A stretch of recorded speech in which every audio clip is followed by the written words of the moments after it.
ఈరోజు గోంగూర పప్పు చేస్తున్నానండి. నేను చేసే పద్ధతి చూపిస్తాను.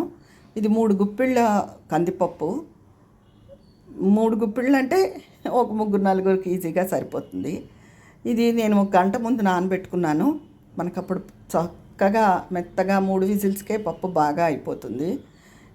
ఇలాగా కందిపప్పు వేసుకుని గోంగూర 2-3 పచ్చిమిరపకాయలు శుభ్రంగా కడిగేసుకుని ఈ ఆకు పప్పుతో పాటు పెట్టుకోవాలి. చిటికెడు పసుపు ఇలా ఆకు వేసేసుకుని ఒక అర స్పూను నూనె వేసుకుని మూత పెట్టేసుకుంటున్నానండి. 3 విజిల్స్ వచ్చిన తర్వాత ఇంకొక విజిల్ కట్టేసుకోవడమే. ఇదిగోనండి, పప్పు చక్కగా మెత్తగా ఉడికిపోయింది. ఇప్పుడు తగినంత ఉప్పు వేసుకోవాలి. తర్వాత ఏం చేస్తానో చూపిస్తాను. ఇది జీలకర్ర, ఆవాలు, ఎండుమిర్చి, ఇంగువ వేయించిన పోపు అండి. ఇది మిక్సీ చేసుకున్నాను. ఇది ఒక స్పూన్ నిండా ఇందులో వేసేసుకోవాలి.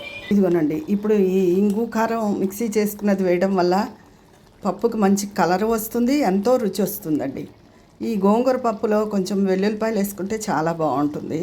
ఇంకో ప్యాన్ పెట్టుకున్నాను వెల్లుల్లిపాయలు వేయించడానికి. ఇది ఇందాక పోపు వేయించాను, జీలకర్ర, ఆవాలు, ఎండుమిర్చి, ఇంగువ. ఆ మిక్సీ చేసుకున్న పొడే పప్పులో వేశాను. బెండకాయ ఫ్రై, రసం. ఇదండి ఈరోజు నా వంట.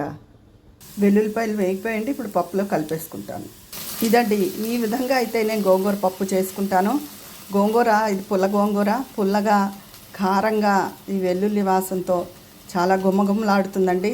మామూలుగా పోపు పెట్టేసుకోవడం కాకుండా నేను చెప్పినట్టు ఎండుమిర్చి ముక్కలు చేసుకుని కొంచెం జీలకర్ర, ఆవాలు, ఇంగువ వేయించుకుని మిక్సీ చేసుకుని ఆ పొడి వేసుకుంటే ఎంతో రుచిగా ఉంటుంది గోంగూర పప్పు. అప్పుడు తినే ముందు ఒడియాలో ఏవో వేయిస్తాను. ఉంటాను.